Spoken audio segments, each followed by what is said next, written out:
Hey y'all, Pawpaw here. Probably can't see my eyes because of the light that I'm using. But welcome to Pawpaw's 12 Days of Christmas Stories, number 10.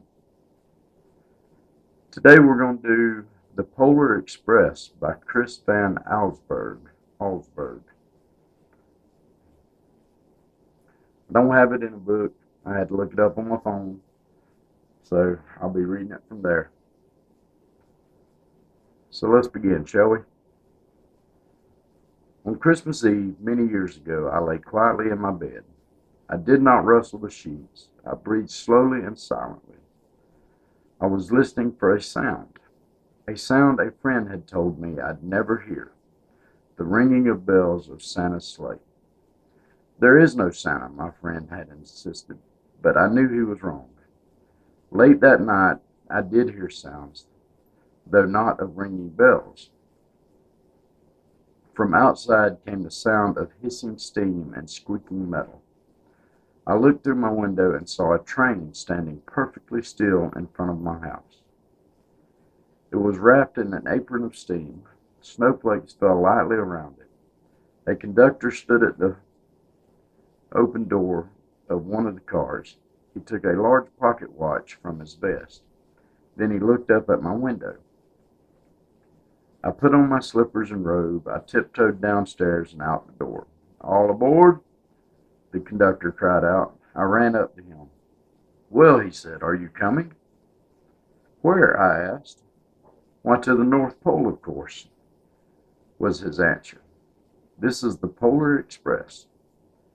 I took his outstretched hand and he pulled me aboard.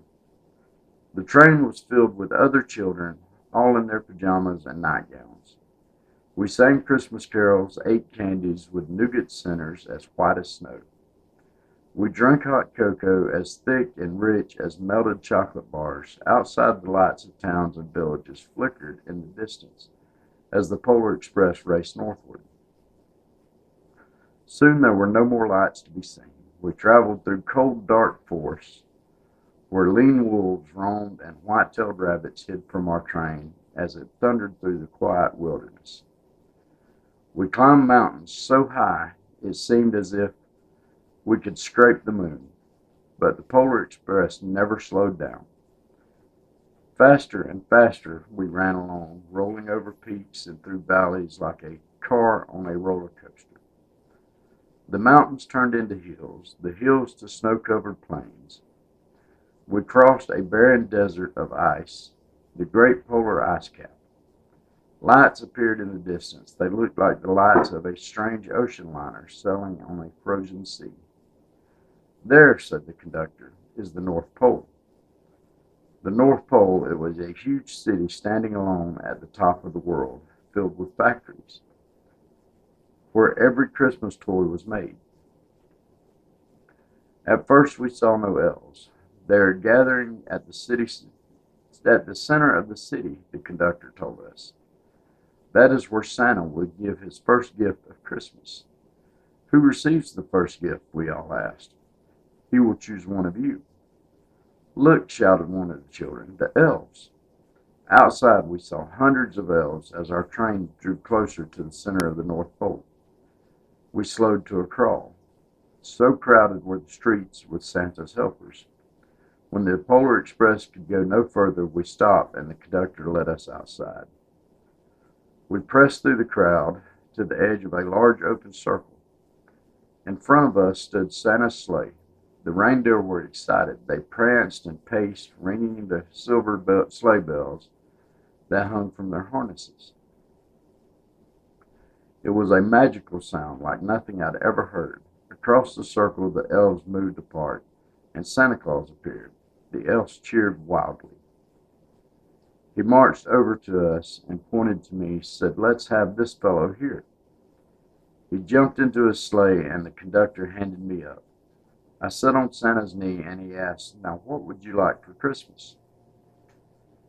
I knew that I could have any gift I could imagine, but the thing I wanted most for Christmas was not inside Santa's giant bag. What I wanted more than anything was one silver bell from Santa's sleigh. When I asked, Santa smiled. Then he gave me a hug and told an elf to cut a bell from a reindeer's harness. The elf tossed it up to Santa. He stood holding the bell high above him and called out, "The first Christmas gift."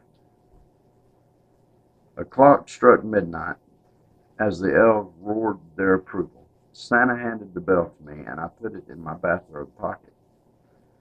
The conductor helped me down from the sleigh. Santa shouted out the reindeers' names and cracked his whip. His team charged forward and climbed into the air. Santa circled once above us, then disappeared in the cold, dark polar sky. As soon as we were back inside the Polar Express, the other children asked it to see the bell. I reached into my pocket, but the only thing I felt was a hole. I had lost the silver bell from Santa Claus's sleigh. "Let's hurry outside and look for it," one of the children said, but the train gave a sudden lurch and started moving. We were on our way home. It broke my heart to lose the bell. When the train reached my house, I sadly left the other children. I stood at my doorway and waved goodbye. The conductor said something from the moving train, but I couldn't hear him. "What?" I yelled out. He cupped his hands around his mouth. "Merry Christmas," he shouted. The Polar Express let out a loud blast from its whistle and sped away. On Christmas morning, my little sister Sarah and I opened our presents. When it looked as if everything had been unwrapped, Sarah found one last small box behind the tree. It had my name on it. Inside was the silver bell. There was a note. "Found this on the seat of my sleigh. Fix that hole in your pocket. Signed, Mr. C." I shook the bell. It made the most beautiful sound my sister and I had ever heard. But my mother said, "Oh, that's too bad." "Yes," said my father, "it's broken." When I'd shaken the bell, my parents had not heard a sound. That was The Polar Express by Chris Van Allsburg. I know most of you have probably seen the movie.